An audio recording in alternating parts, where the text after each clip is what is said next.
Cops arrest black woman for no reason.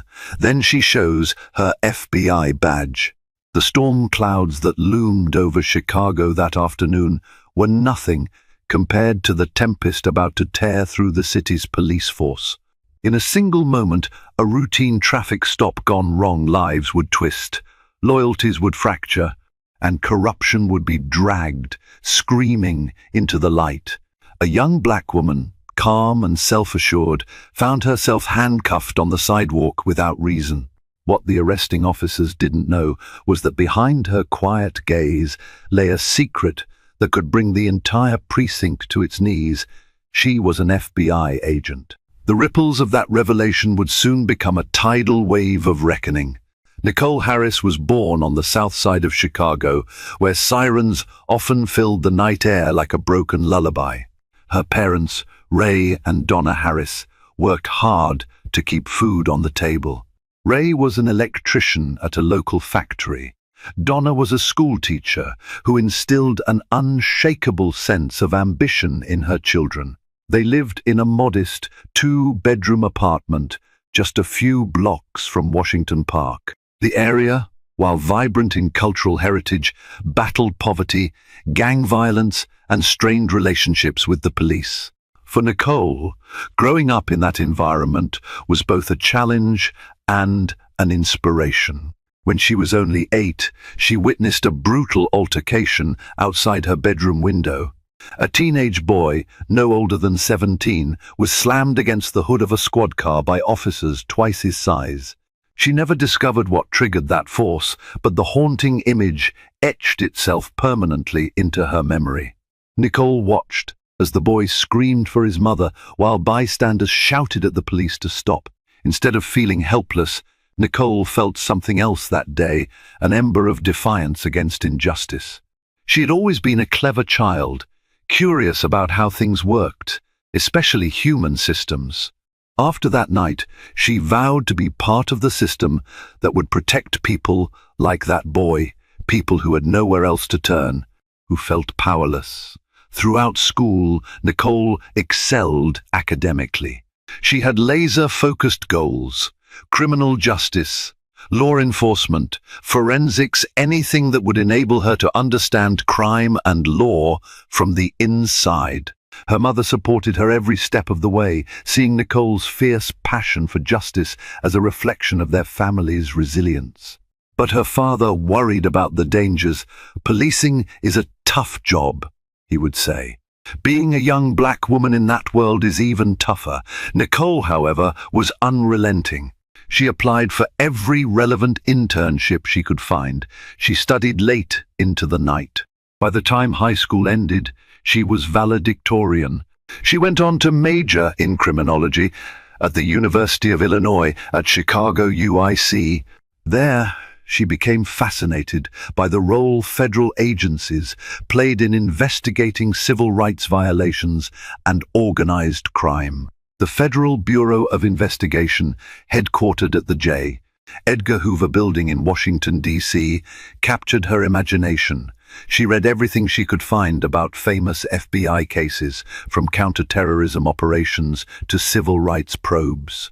Eventually, her impeccable grades and glowing recommendations led her to an internship with the FBI's Chicago field office. The environment was rigorous, disciplined, and sometimes daunting, but she thrived. Nicole took to the FBI's internal culture like a fish to water. She learned negotiation tactics, investigative techniques, and the agency's guiding principles: fidelity, bravery, integrity. Those words weren't just a motto. For her, they became a personal doctrine. After graduation, she underwent the FBI's notoriously challenging application process interviews, polygraph tests, background checks, physical fitness standards. Many doubted whether she could succeed so young, so quickly, but Nicole's unwavering determination and flawless record spoke louder than any naysayer's assumptions. On the day she received her acceptance letter into Quantico, she cried tears of gratitude. It felt like crossing an invisible threshold, from that 8-year-old girl staring out the window at a horrifying scene to the woman standing on the brink of a career that could help right those wrongs. She headed to Virginia for training, immersing herself in firearms proficiency, defensive tactics, legal issues, intelligence analysis. The instructors pushed her to her limits, physically and mentally. While some recruits faltered, Nicole's clarity of purpose kept her afloat. When she finally graduated from the FBI Academy, it was the proudest moment of her life. Her mother traveled to Quantico to see her daughter receive the badge. Nicole's father, a quieter man, put his arm around her and whispered, "You've made us proud, baby girl. Always remember why you started this journey." Now a special agent, Nicole found herself assigned back home to the Chicago field office on West Roosevelt Road. She considered the appointment both a blessing and a heavy responsibility.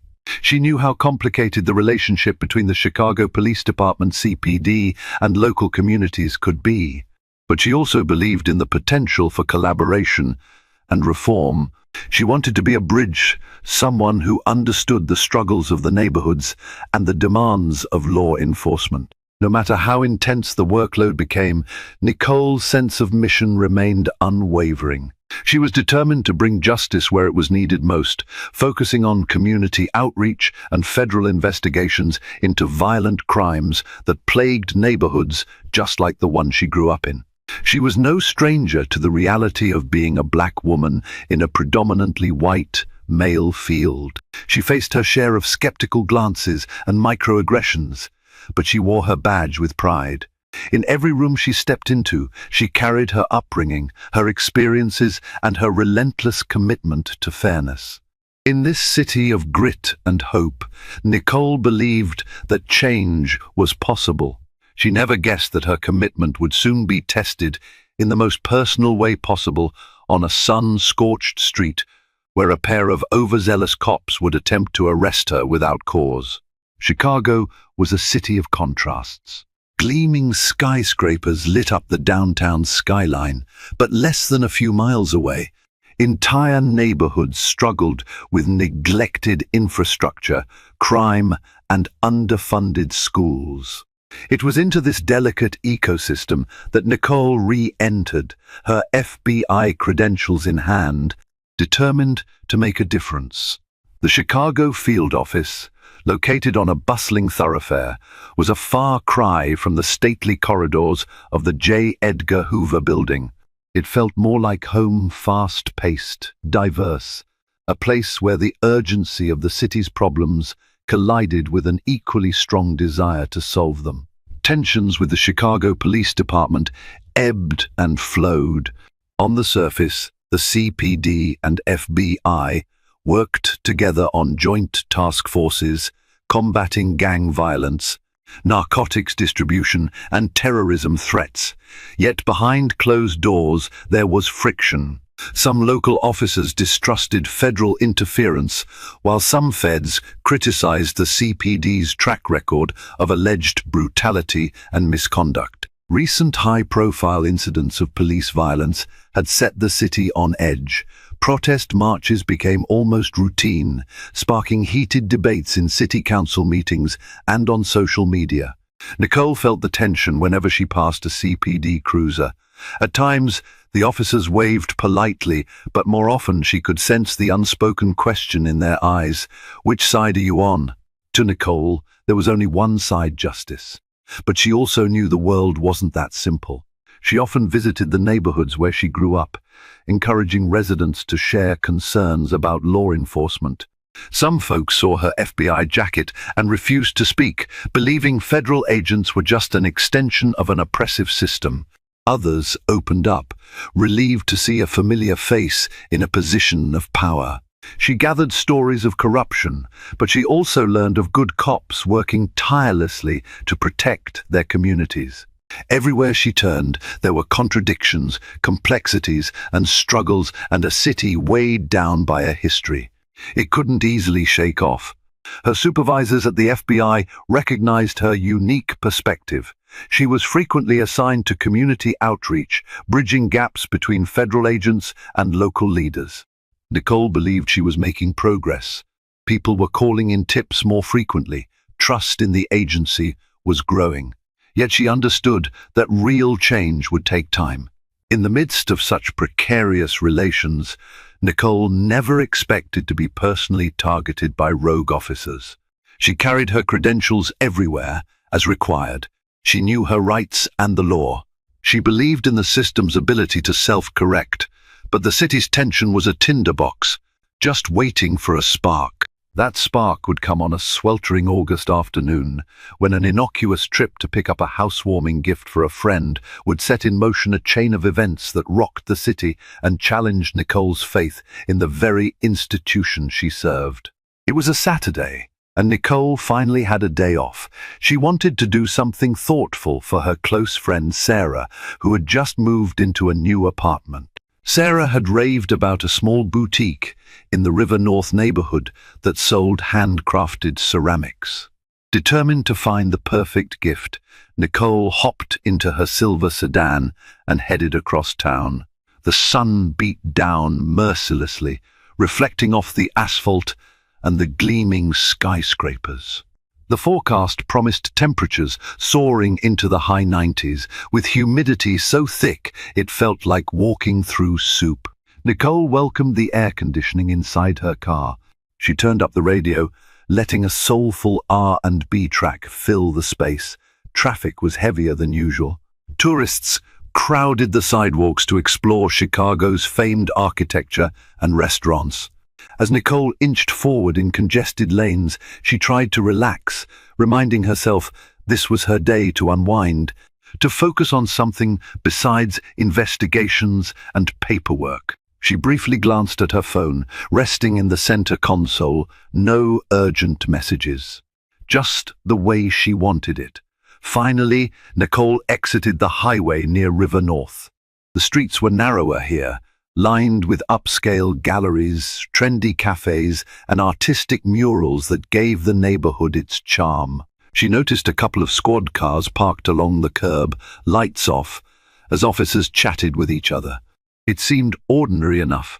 River North was a hot spot, and the CPD often maintained a visible presence to deter crime. Finding a space near the boutique proved challenging, so Nicole circled the block. On her second pass, she spotted a parallel parking spot half a block from her destination. She maneuvered carefully, turned off the engine, and stepped out into the punishing heat. She had just locked her car when a shout made her turn around. Two officers, both white men in their 30s, were approaching. One was tall, muscular, with a crew cut. The other was shorter, stocky, with a mustache that seemed to bristle with irritation. "Hey, you, stop right there," the taller officer barked. Nicole froze, perplexed. She hadn't done anything. At least, nothing she could think of. She glanced around, wondering if he was addressing someone else, but there was no one else nearby. "Yes, officer?" she asked, keeping her tone calm. The second officer, with the mustache, pointed at her car. "We need to see your ID and registration, now." Nicole frowned. "Is there a problem?" He stepped closer, eyes narrowing. "You're illegally parked." Nicole looked back at her car. The sign clearly indicated 2-hour parking was allowed, and she was well within the lines. She pointed this out. "Actually, I'm parked legally." The tall officer scoffed. "Don't get smart with us. Turn around, hands on the hood." Her heart began to race. This was definitely not standard procedure for a simple parking dispute. She contemplated showing them her FBI badge right then, but caution took hold. She wasn't wearing her service weapon, given it was her day off, but she did have her credentials in her wallet. She decided to comply for the moment. "Look, there's no need for this," she said gently. "I'm an FBI agent. If you'd allow me to, FBI," the stocky officer mocked with a laugh. "Sure you are." Before she could finish speaking, the tall officer grabbed her arm and spun her around, pushing her against the side of her car. The roughness of his grip shocked her, her cheek pressed against the heated metal of the hood, the scorching temperature stinging her skin. "Are you resisting?" the tall officer growled. "I'm not resisting," Nicole said, her voice tight with anxiety and a growing sense of outrage. She tried to remain calm, mindful of how quickly these situations could escalate. Bystanders began to stop, eyeing the unfolding scene. A couple of people took out their phones, starting to record. Nicole could see them in her peripheral vision. She felt humiliation creep into her chest, but also a surge of determination. This was exactly the kind of abuse of power she had joined the bureau to fight.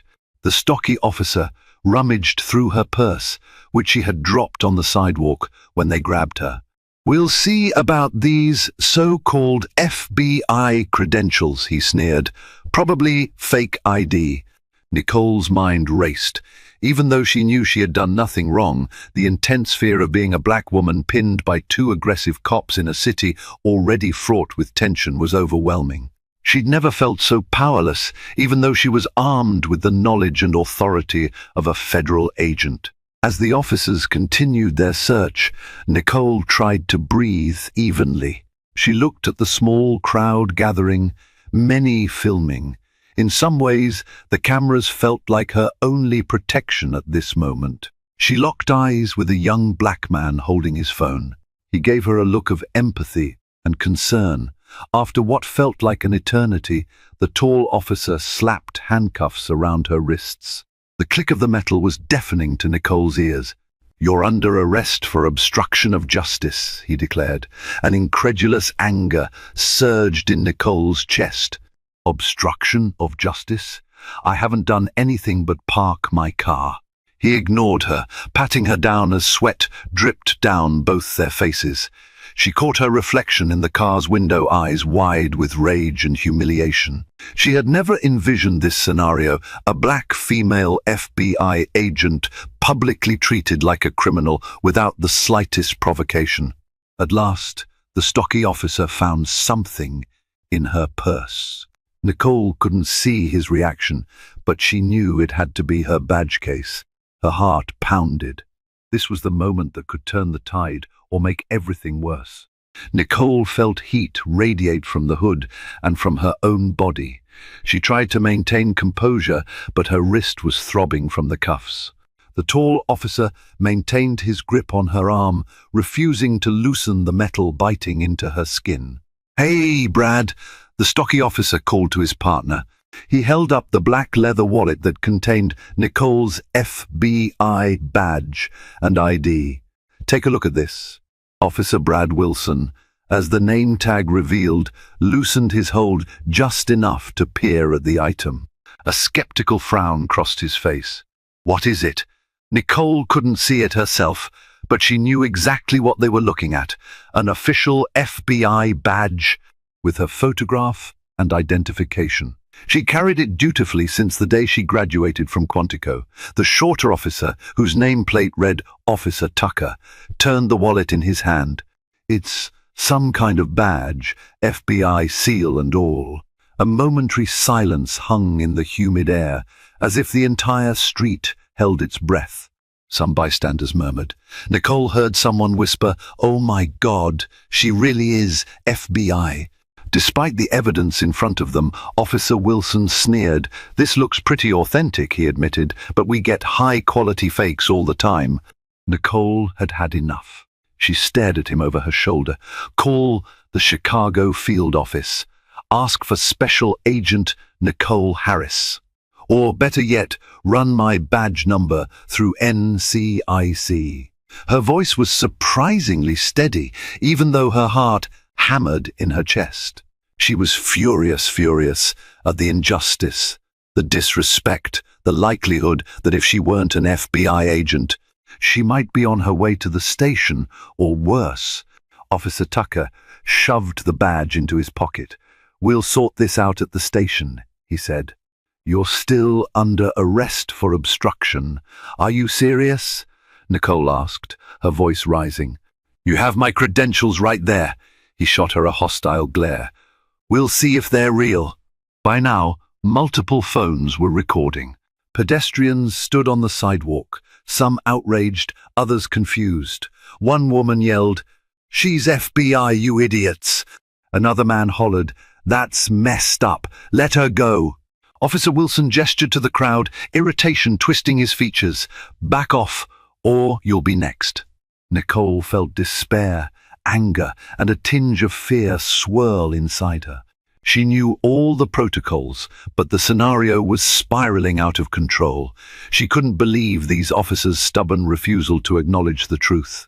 Just then, another squad car pulled up, lights flashing. 2 more officers jumped out, looking alarmed at the scene. "What's going on here?" one of them asked, eyeing Nicole in cuffs and the growing throng of onlookers. Officer Tucker waved the badge wallet. "Says she's FBI, but we're verifying." The newcomer glanced at the badge in Tucker's hand, then at Nicole. "Let me see that ID." Nicole braced herself, hoping rationality might finally prevail. Officer Montoya, the newcomer, took the leather wallet from Tucker. She flipped it open, inspected Nicole's photograph, her name, the official FBI seal, and the credentials. Nicole saw Montoya's expression shift from skepticism to something approaching alarm. She looked at Nicole, then back at the badge.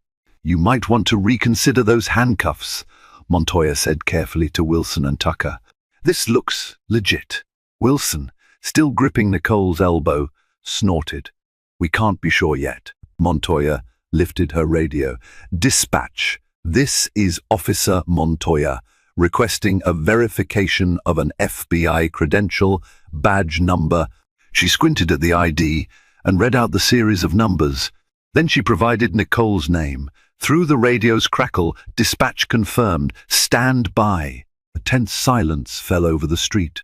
Nicole sensed the crowd's anticipation, the frustration in her own racing pulse, and the officer's mounting discomfort. Finally, the radio popped again. "Officer Montoya, those credentials are confirmed. That's Special Agent Nicole Harris, assigned to the Chicago field office." Montoya nodded and looked at Wilson and Tucker. "Uncuff her. Now." Officer Wilson's face reddened. His jaw tightened as he removed the cuffs from Nicole's wrists. Tucker glanced around at the crowd, some of whom were now chanting, "Let her go! Let her go!" Nicole turned around, rubbing her sore wrists. She felt a surge of relief, but also indignation. She fixed her gaze on the 2 officers who had arrested her. "I'd like your badge numbers," she said, her voice steely. Neither Wilson nor Tucker responded. They just stared at her, as if trying to decide whether to argue or back down. Montoya handed Nicole her badge wallet with a respectful nod. "Here, Agent Harris. I'm sorry for the misunderstanding." "Misunderstanding?" Nicole repeated. She could barely keep her anger in check. "I was arrested, handcuffed, and humiliated in public for a legal parking job, and because you 2 refused to believe that a black woman could actually be an FBI agent." Bystanders cheered in agreement.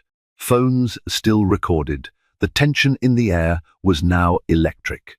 One of the local business owners stepped out to see what the commotion was about, only to gasp at the sight of Nicole in front of the squad car, her wrists red from cuff marks. Officer Montoya's partner, Officer Delgado, stepped forward. "Let's all calm down. No one wants this to get out of hand." Nicole stared him down. "It already is out of hand. I will be filing a complaint. You can count on that." Wilson finally found his voice, though it was dripping with condescension. "We had probable cause," he mumbled. "We thought, what probable cause?" Nicole snapped. "What crime did I commit?" His mouth opened, but no words came out. Tucker shoved his hands in his pockets, looking anywhere but at Nicole. Montoya exhaled slowly, glancing between them. "Look, Agent Harris, if you want to file an official complaint, you're within your rights. But let's keep this civil." Nicole's glare never wavered. "Get out of my way," she said curtly. Then she added, "I expect to hear from your Internal Affairs Division soon." She retrieved her purse from the ground, grabbed her car keys, and walked off, ignoring the pointed stares and swirling cameras. This wasn't just a personal indignity. It was a glimpse into a much deeper rot, something she now felt compelled to expose. Nicole managed to buy Sarah's housewarming gift, but her mind was elsewhere. Her hands trembled as she drove home, running on adrenaline and fury. She replayed the incident in her head, how brazenly the officers dismissed her, how quickly they escalated to force. By the time she got home, she was still shaking. She set the ceramic vase on her kitchen counter, swallowed some water, and tried to gather herself. She contemplated her options. Filing a complaint against police officers wouldn't be complicated, especially with multiple witnesses and recorded evidence. But she knew how these processes often went: lengthy investigations, vague outcomes, minimal accountability. Her phone vibrated. A text from a colleague at the Chicago field office. "Have you seen this video on Twitter? Looks like you." Heart pounding, Nicole opened the Twitter link. Someone had posted a video of the entire confrontation. She watched as it captured her lawful parking, the officer's approach, the rough handcuffing, and the moment Officer Montoya verified her credentials. The hashtag FBI while black was trending locally. Comments poured in by the second. "This is insane. When will it stop? This is why we protest. Don't they realize who they just messed with? They never believe us, no matter what we do." The footage had already garnered thousands of views and retweets. Nicole let out a slow, trembling breath. She was no stranger to the power of viral videos in the national conversation on policing.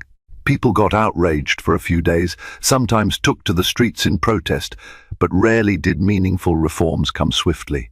As she scrolled through the comments, she saw a direct message request from a local journalist, Megan Albright, who worked at the Chicago Tribune. The message read, "Agent Harris, I'd love to speak with you about your experience. I believe the public needs to hear your story." Nicole stared at the message. She had to be careful. FBI policy restricted unauthorized media engagement. Normally, all press interactions needed to go through the Bureau's Public Affairs Office. If she gave a statement to the press, especially one that cast the CPD in a harsh light, there could be repercussions for her career. On the other hand, the video was already out there, and the public was demanding answers. She sank onto her living room couch, still wearing the same outfit in which she'd been handcuffed hours earlier. Her phone lit up again this time, her supervisor's number. Nicole steeled herself, knowing what conversation was coming. "Nicole, it's Jeff," said the firm yet concerned voice on the other end. "I just saw the video. Are you okay?" "Yeah," she sighed, leaning her head back, eyes closed. "I'm fine, angry, but fine." Jeff cleared his throat. "We need you to come in Monday morning to discuss this.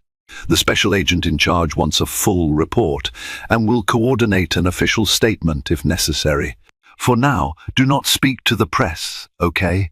Nicole recognized the subtext. The Bureau was walking a tightrope. The last thing they wanted was a high-profile feud with the CPD, but ignoring a blatant civil rights violation against one of their own was unthinkable. She ended the call, feeling both grateful and uneasy.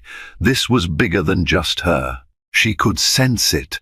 The swirling storm on social media, combined with the tension already present in Chicago over policing, meant the next few days could escalate fast. Somewhere deep in her gut, Nicole knew she couldn't let this slide.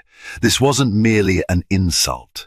It was a symptom of a system that often devalued and criminalized black bodies, even when they wore a federal badge.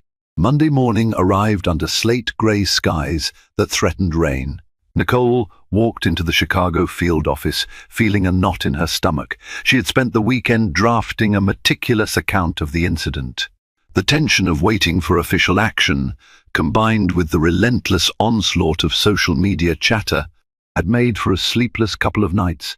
Her supervisor, Jeff Wallace, was waiting in the conference room, alongside the Assistant Special Agent in charge ASAC, Linda Baker, and two representatives from the Bureau's Office of Professional Responsibility, OPR. They greeted Nicole gravely, offering her a seat. "Agent Harris," Baker began, her voice measured and formal, "we've reviewed the video footage and your written report. The Bureau considers this a serious matter." Nicole nodded. "Thank you, I appreciate the support. But I'm worried the CPD will either try to dismiss what happened or double down on their narrative." Jeff leaned forward, hands clasped. "Nicole, you need to know that the CPD is already conducting its own internal investigation. Their top brass reached out to us, expressing concern and apologizing for the officers' actions. That said, I also want you to be prepared for any pushback. Sometimes these investigations get messy." Nicole felt a surge of relief that the CPD had at least acknowledged wrongdoing, but she remained skeptical. She'd seen too many cases of apologies that later morphed into spin campaigns. An OPR representative, a stiff-looking man with a thin mustache, spoke next. "We would like to request an official statement from you, Agent Harris, and we will coordinate with our public affairs team before any media interactions. The last thing we need is a public relations fiasco. We want the truth out there, but we also need to maintain collaborative relationships with the local police." Her lips tightened. "I understand. But I also want to make sure there's accountability. This isn't just about me, it's about a pattern of behavior that affects so many." Baker gave her a sympathetic look. "Believe me, we're aware. The director in DC was briefed on the situation. He wants this handled promptly and fairly." Nicole glanced at Jeff. "What do you need from me now?" He sighed. "We'll be setting up a meeting with CPD leadership, along with their internal affairs. We need your testimony, your badge camera records, if available though you weren't on duty, so I assume that's not applicable, and any additional evidence. There are at least 6 different cell phone videos circulating, so that also will come into play." Nicole nodded again, steeling herself. "I'm ready." As she left the conference room, she could feel the weight of the Bureau's eyes upon her. This case wasn't just her personal quest for justice.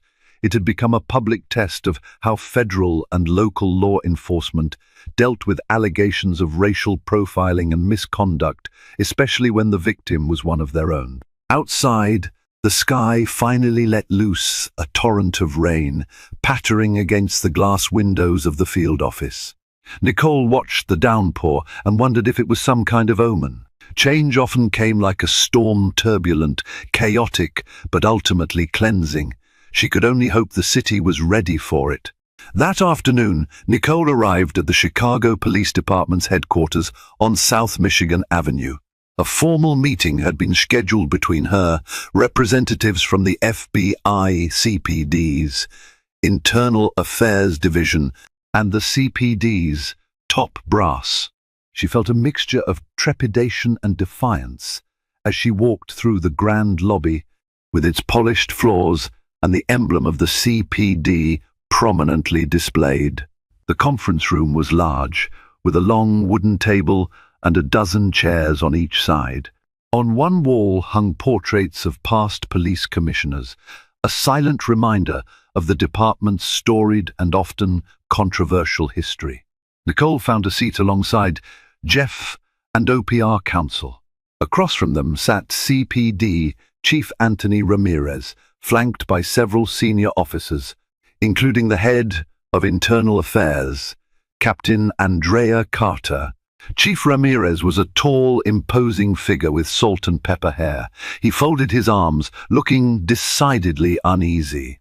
"Agent Harris, on behalf of the department, I want to extend my apologies for the experience you endured.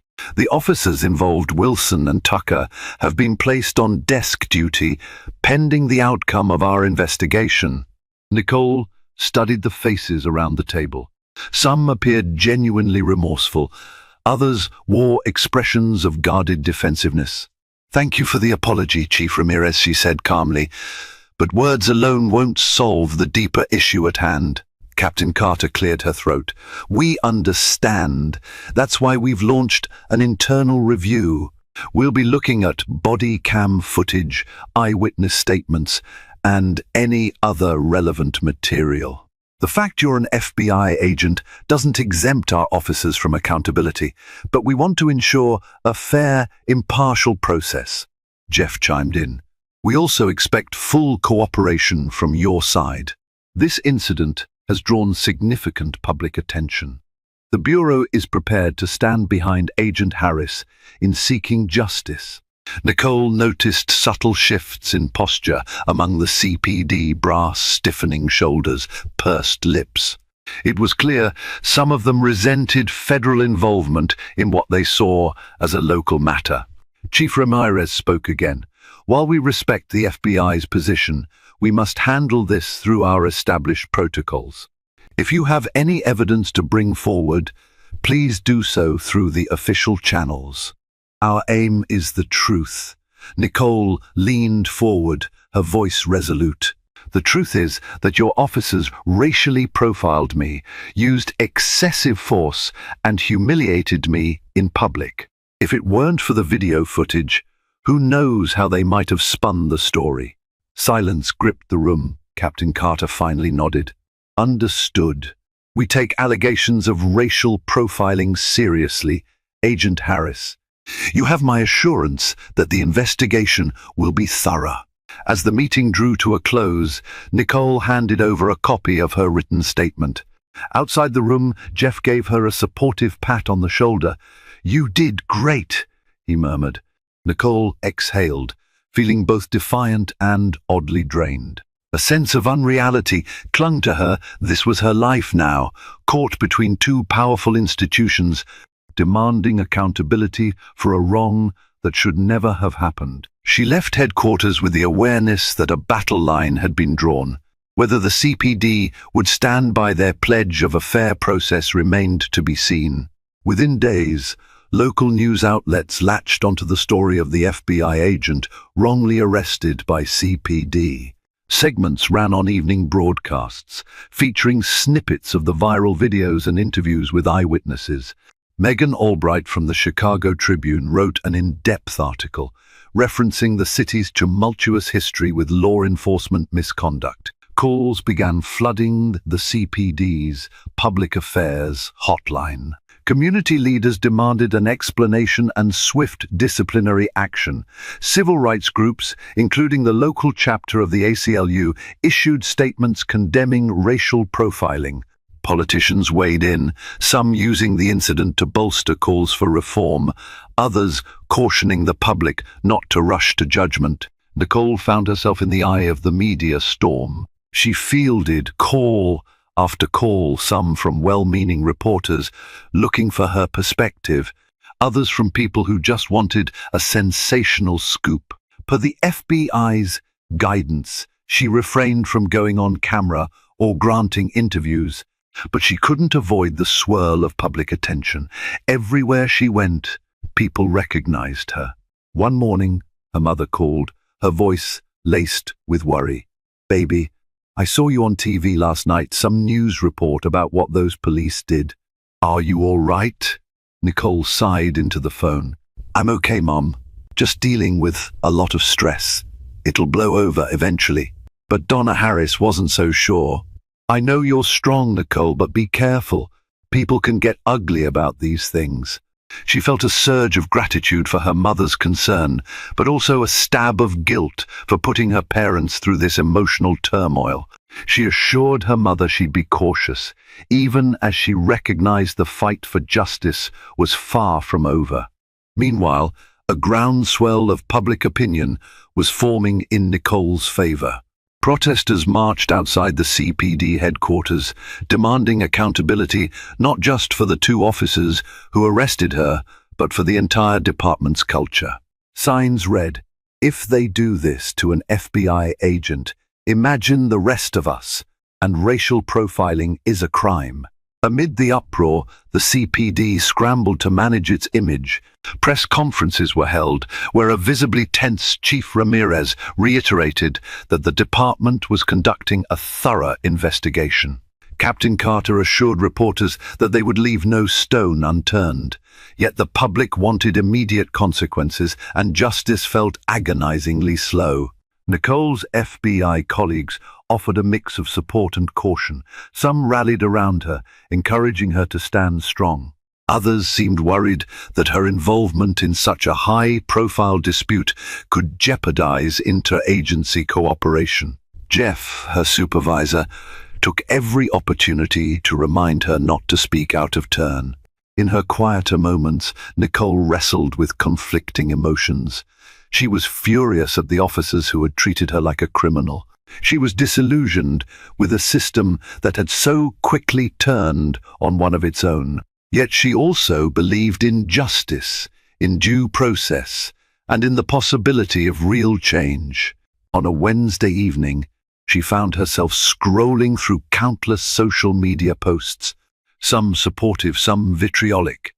One message caught her eye, a private note from a CPD officer she didn't know.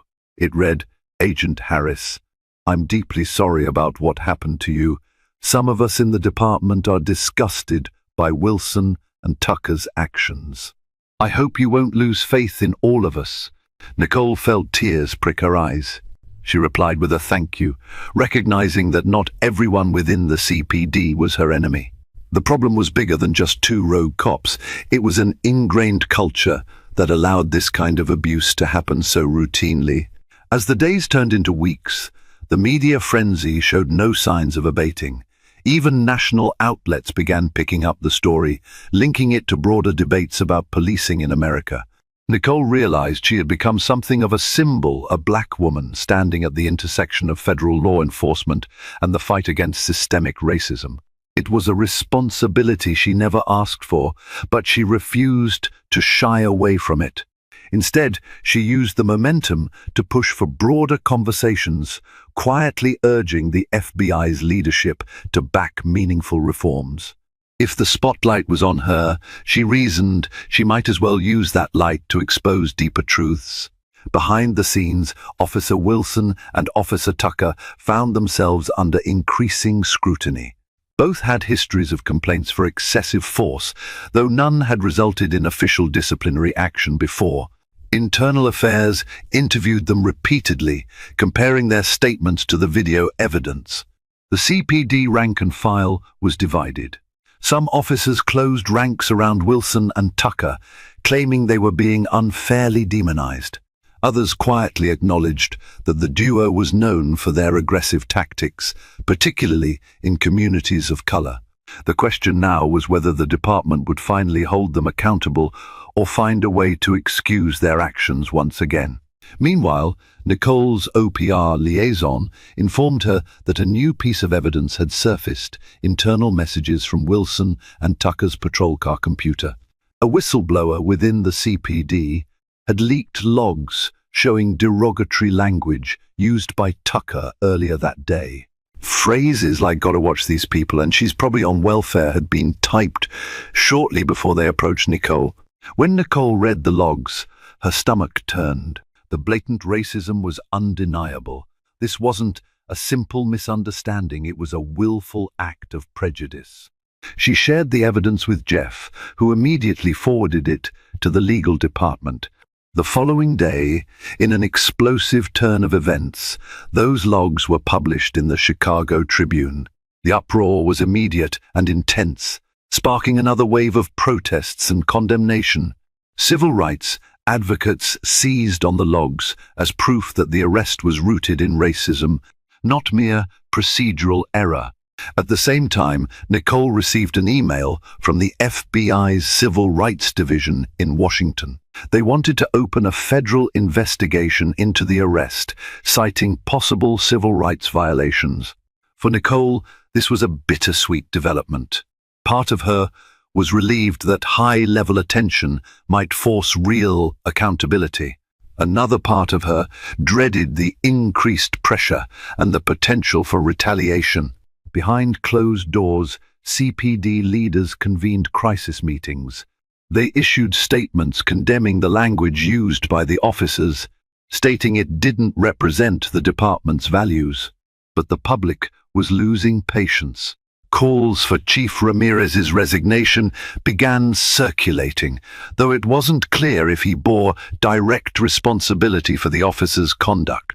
Nicole found herself at the center of it all, her phone buzzing constantly with interview requests, messages of support, and the occasional hateful rant.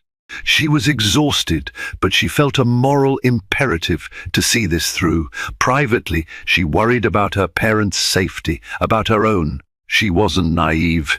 She knew how some officers might react if they perceived her as an enemy of the department, but she refused to be intimidated.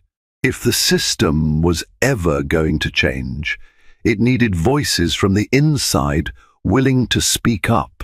And so, with every new revelation, every leaked log, and every public demonstration, cracks appeared in the armor that had shielded bad cops for too long. The question now was whether those cracks would widen into a permanent fissure, one capable of dismantling the very foundations of corruption and bias. The tension reached a boiling point when CPD Internal Affairs formally recommended that Officers Wilson and Tucker be suspended without pay, pending termination. The language of their report was damning, a clear violation of departmental policy, including racial bias and excessive use of force. News of the recommendation rattled the police force. Some officers rallied to defend Wilson and Tucker, while others sighed in relief, grateful that the department was finally addressing these chronic problems. Nicole heard the news from Jeff, who walked into her office holding a copy of the report. "It's a big step," he said, handing it over. "They're going to terminate them if the police board approves." She felt a wave of mixed emotions. It's something, but it doesn't erase what happened, or what happens to countless others who don't have an FBI badge to protect them. Jeff nodded solemnly. "I know, but it sets a precedent that the department can't sweep these incidents under the rug anymore, especially when they become public." Meanwhile, the federal investigation gained traction.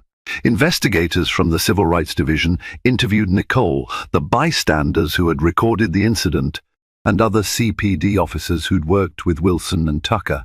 A pattern of discriminatory behavior began to emerge. Lawsuits filed by other victims surfaced, detailing similar arrests and harassment. Then came the day of the hearing at the police board, an independent body that determined final discipline for officers. Members of the public packed the room, many wearing shirts that read "Justice for Nicole." The tension was palpable. Wilson and Tucker appeared with their attorneys, who tried to spin the narrative that their clients made a reasonable mistake and acted in good faith.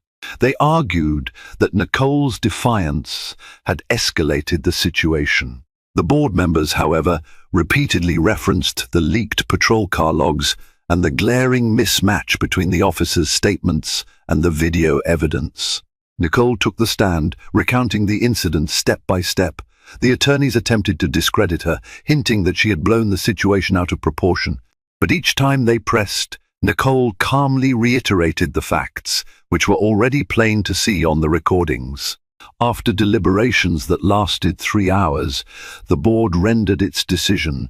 Both officers would be terminated from the CPD, effective immediately. An audible sigh of relief rippled through the room. Some in the crowd cheered, others wept with joy. Outside, reporters thrust microphones toward Nicole, begging for a statement. She glanced at Jeff, who nodded in approval. Gathering her courage, she faced the cameras and said, "This is an important moment, not just for me, but for everyone who's ever been targeted unfairly. Accountability is the first step toward rebuilding trust. I hope this can be a catalyst for deeper reforms." Her words echoed across the city, carried by the evening news and social media shares. For once, it felt like the system had delivered a measure of justice. Yet Nicole knew this was not an end, but but rather a beginning of a much longer fight for true equality. The fallout for Wilson and Tucker didn't end with their termination. The federal investigation continued to examine whether their actions constituted civil rights violations, warranting criminal charges. As more stories surfaced about similar misconduct by the pair, the possibility of indictments grew stronger. For the CPD as a whole, the incident triggered a wave of introspection and reform proposals. City council members pushed for greater oversight. Activists lobbied for the creation of a community review board with the power to investigate allegations of police misconduct. The mayor, under increasing political pressure, announced an initiative to diversify the police force and ramp up anti-bias training. Chief Ramirez, who had initially tried to contain the incident quietly, found his leadership questioned. Some critics argued he should have acted more swiftly and publicly in condemning the officer's actions. While he managed to keep his position, the ordeal tarnished his reputation, and rumors swirled that he might retire early. In the midst of this upheaval, Nicole received an invitation from the FBI's national headquarters. They wanted her to participate in a panel on law enforcement ethics and racial bias. It was an unexpected opportunity to share her perspective with some of the Bureau's highest-ranking officials. She flew to Washington, D.C., feeling both honored and overwhelmed. The panel took place in a stately conference hall at the J. Edgar Hoover Building. Seated alongside other prominent figures, civil rights attorneys, experienced FBI agents, and even a few police chiefs, Nicole spoke candidly about her experience. "This isn't just about me being an FBI agent," she said, her voice resonating across the room. "It's about the wider reality that people of color face every day, fear of being unjustly targeted, mistreated, or worse by law enforcement. We must do better. That requires not just punishing bad actors, but transforming the entire culture that enables them." Her words drew applause, and several agents approached her afterward, sharing their own stories and offering support. Some expressed frustration with their local police partnerships, acknowledging the tension between federal ideals and on-the-ground realities. Nicole felt a glimmer of hope, sensing that momentum for real change was building, at least in some pockets of federal law enforcement. Back in Chicago, Nicole resumed her duties at the field office. There was a newfound respect from colleagues who saw her not just as an agent, but as a symbol of courage and integrity.